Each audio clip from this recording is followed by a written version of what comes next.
What is hope? I would invite you to carry this question within you while we are having this wonderful treasure box opened by our speakers to see all its layers and probably colors, because we're going also to touch upon visualized stories. And I would like also to recall the most important words, or one of the most important words, saying, thus, there is faith, hope, and love.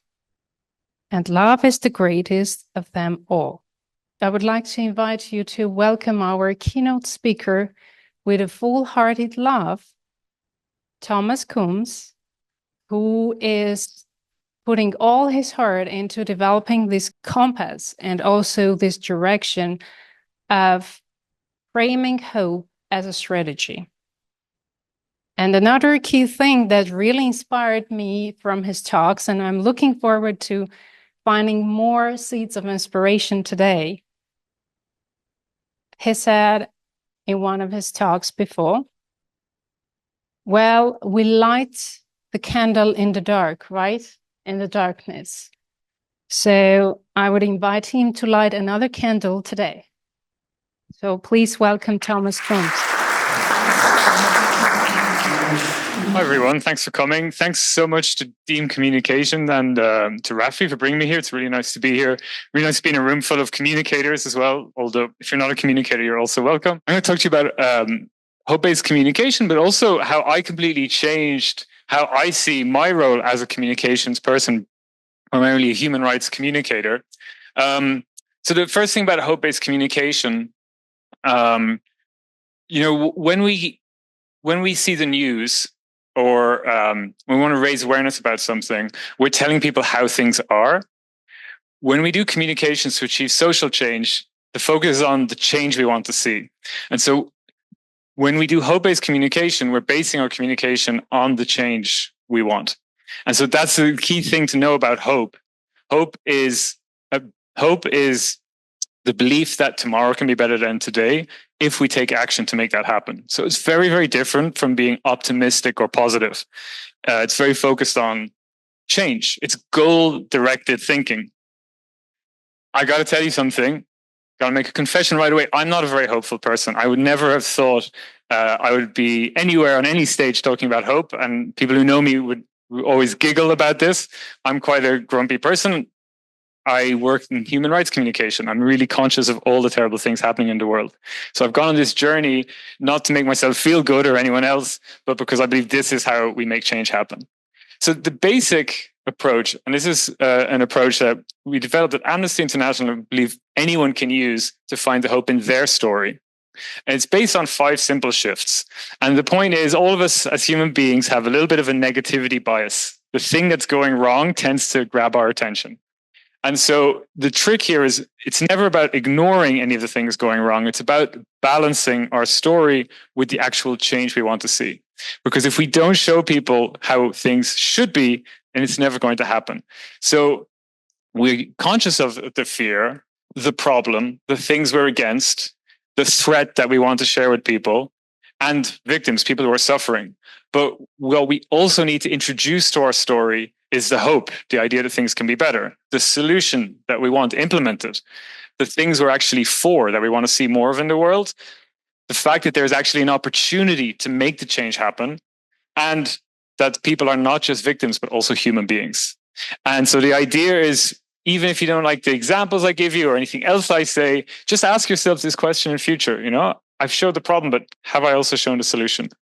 A little bit of the science that started. So I was working at Amnesty International, and it was around, actually, why don't we go to this? So in 2016, 2017, for most of my career, up until this point, I thought my job was to show people how terrible the world was. What a nightmare we were in. 2016, 2017, horrible elections, refugees being turned away by rich countries. And no matter how much people would see that suffering, I thought we were winning. We had Amnesty International spokespeople on CNN, on Al Jazeera, on BBC. People could see what was happening, but it wasn't changing. It wasn't making them act with more compassion. And so the question I had to ask myself is, how do I change my communication to get the emotional response I want? Because we're in a world where the facts weren't enough anymore. And so I started looking at neuroscience and psychology to try and understand how human beings function in order to actually change how humans treat each other. And so the really basic thing is all of us as human beings, we have these things called brains. Whether we're Irish or Armenian, whether we're a politician or a journalist or a communications person. And these brains are biological tools. We love to think that we're rational beings who figure out the facts and make decisions, but the way we make decisions can't be separated from our biology, from our emotions. Our emotions are part of who we are as well. And so here's the thing. Our brains were evolved in a time when we were living in caves and in fields and we were in danger. And so the primary job of our brain is not to find out the truth or facts, it's to keep us safe. And so we all have this, we could simplify our downstairs brain, but we all have a fight or flight response. When we feel danger, our body gets us ready to run away from that danger or fight that danger. In today's world, it's like you get an angry email from a colleague or you see something that annoys you on Twitter. And we can somehow lose control a little bit. We become impulsive and we go into our defensive mode. I'm pretty sure all of us have had moments like that. Now, here's the thing. That compassion that I want people to feel, the fact that we're all human beings, that everyone matters, that's a really different part of the brain than that fear mode. That's what comes in this upstairs brain. So how people feel really matters for rational decisions we then want them to make. And if I, as a human rights communicator, and saying we live in a dangerous world full of threats, I'm triggering exactly the wrong emotions I need for them to actually treat other human beings with kindness. And so this is the basic thing that this approach is built on is if we want people to be open to changing their mind, if we want them to care about people beyond just the people who are closest to them, but care about everyone and everything, such as our planet, and if we want people to actually take action to making these changes happen, people have to feel hope. So where are we going to get that hope from? So first of all, how do we actually even talk about hope, right? In a world full of this feeling that there is a nightmare, that horrible things are happening. It's really normal to want to talk about these fears as well. So, but the key thing is we have to put the fear in the context of the alternative of how things could be instead. So we had this decision at Amnesty International. We realized that the more we talked about Donald Trump and other populist leaders, the more they were becoming bigger and like dominating our ideas. And we need to tell a different story. So the first sort of realization I had was, like a lot of people, I was very suspicious of hope at first as an idea. And then we had this discussion, we had this social media post just after Donald Trump was elected, in which we said, when in dark times, it's better to light a candle and curse the darkness. And that's when I had this realization that when things are going well, you don't actually need hope. Because if you're happy with how things are now, you don't need this idea that things could be better in the future because you're happy with how things are now. So hope is the tool for people who want things to be different. In fact, in one of our workshops, someone from an indigenous community in Latin America said, we can't afford not to hope. Because in our community, the way things are now, we're going to be extinct soon. We need radical change. And so we have to have the hope that we can make that change if we're going to survive. So the point is, like, when it's dark, you need the candle. When it's dark is when we need hope most. So that's why I'm telling you, don't think of hope as just a nice thing to make you feel good. Hope is the thing you call on when things feel the most dark, because it's about how we get out of the dark, finding the forward. It's about setting the goal. So in practice, what this means is we have this really strong desire to say, look, people are suffering. But the problem is a lot of the time, those stories actually don't lead to the response we want. So we say, look at all these people who are fleeing war and persecution. They need help. But the problem is that's creating fear in the mind of our audience. And so what we need to try and do through our shifts, we see that's one story that needs to be told. But we also need to tell the story of the thing we want to see happening, which is other communities welcoming people in and taking care of them.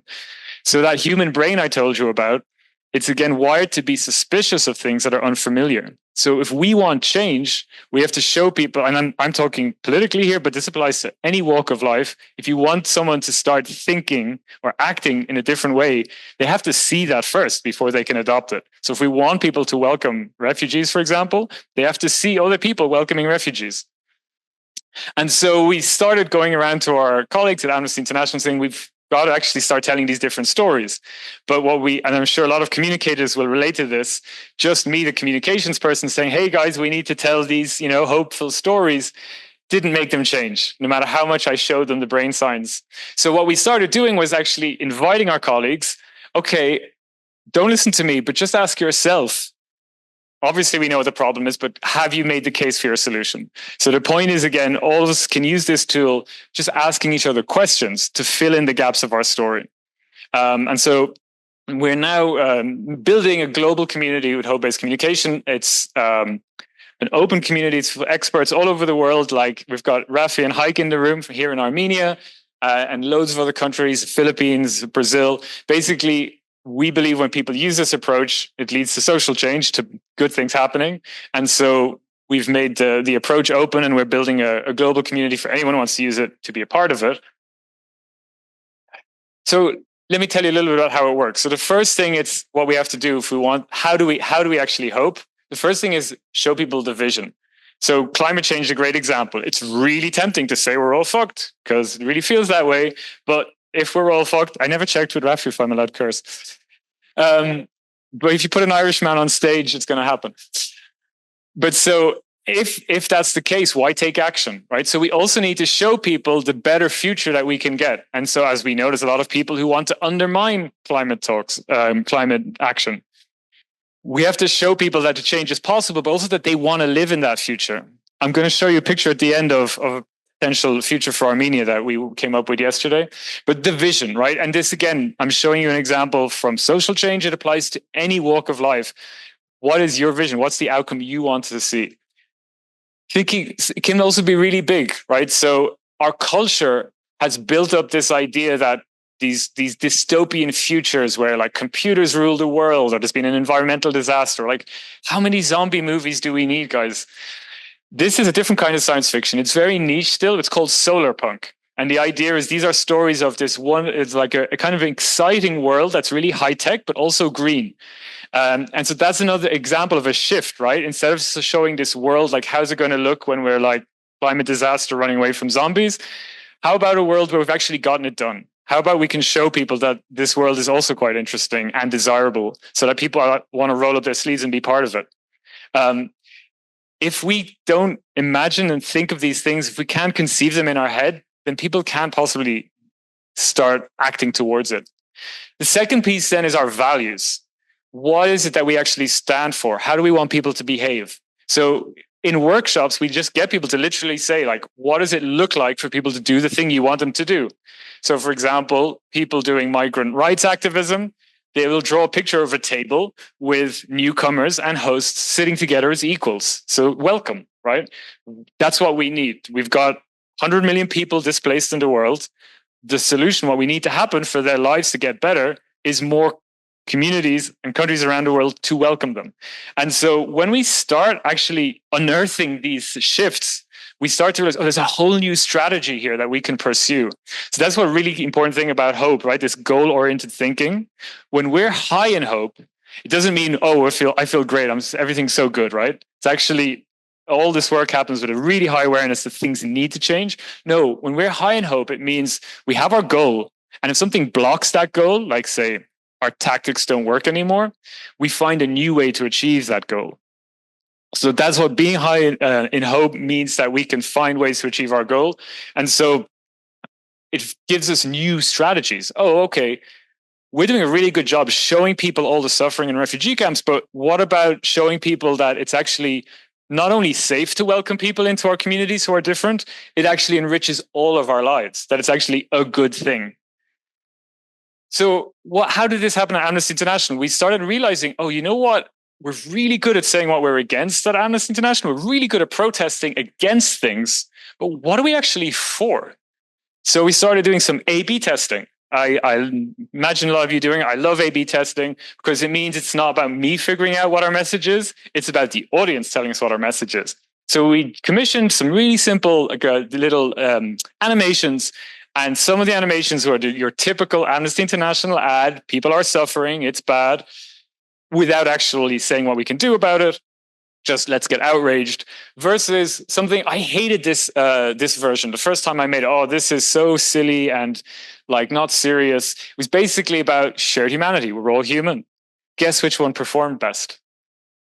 The one I hated the most, the one that was the most hopeful, the one that was about humanity. And so what I realized is there's a hunger for storytelling that taps into our values and that affirms the things actually all of us have inside us, but we're all actually a bit ashamed, afraid to say it, because if we talk about love and kindness, people aren't going to take us seriously, right? People who are negative and critical and cynical sound more intelligent. There's actually research showing that cynical people tend to seem more intelligent than people who are putting forward these hopeful visions. So the trick is we have to start trying to bring our values to life. And it's risky and, dare I say it, demands some creativity. But it starts to lead us in a way of there's a whole new set of ideas and ways of thinking that we have to start reinforcing. And so actually to achieve human rights goals, climate goals, any positive social change demands actually this idea that we're all on the same team as human beings. And this is actually from a series of artworks that we commissioned working with Finex, and you'll hear from someone from Finex later, but we basically gave artists the brief that human rights activists come up with and asked to bring it to life. Because sometimes the hardest part of hoping is that our ideas are things that literally don't exist yet in the world. In this world where AI can generate anything and huge amounts of content, and social media is full of bots and people creating hate and division, the real value to me in communication is, again, on human creativity, on putting new ideas into the world that don't exist yet. When people all over the world do this exercise of thinking like, how do we want the world to look? They almost all come up with images showing community, happy communities, people living better lives together. So we asked some young activists here in Yerevan what they would like Armenia to look like in 2030. Specifically, when she said, what if it joins the European Union, but in general, the world they want to see. I definitely think that Yerevan could use a few cycle lanes, actually. So I think that's quite a good idea. But so the point is here, if change comes from seeing something new in the world that doesn't exist yet, if humans learn ways of thinking and behaving from the stories they see of other people, that means we as communicators are actually really, really important. I don't know if many of you have this experience as a communicator of kind of being at the side and people come to you at the end when they've done something and then they want you to share it. Just raise awareness with the general public. In this world where actually telling stories is what drives the change, that means communications people are at the heart of social change. It means communications people are at the heart of what it means to make a world better, because the story we tell today is the action people take tomorrow. And so what I would invite you to all to take away with you is just start trying to build that hope muscle. Whenever you're doing something, say, okay, have I actually told the hope in my story? We could leave it at that.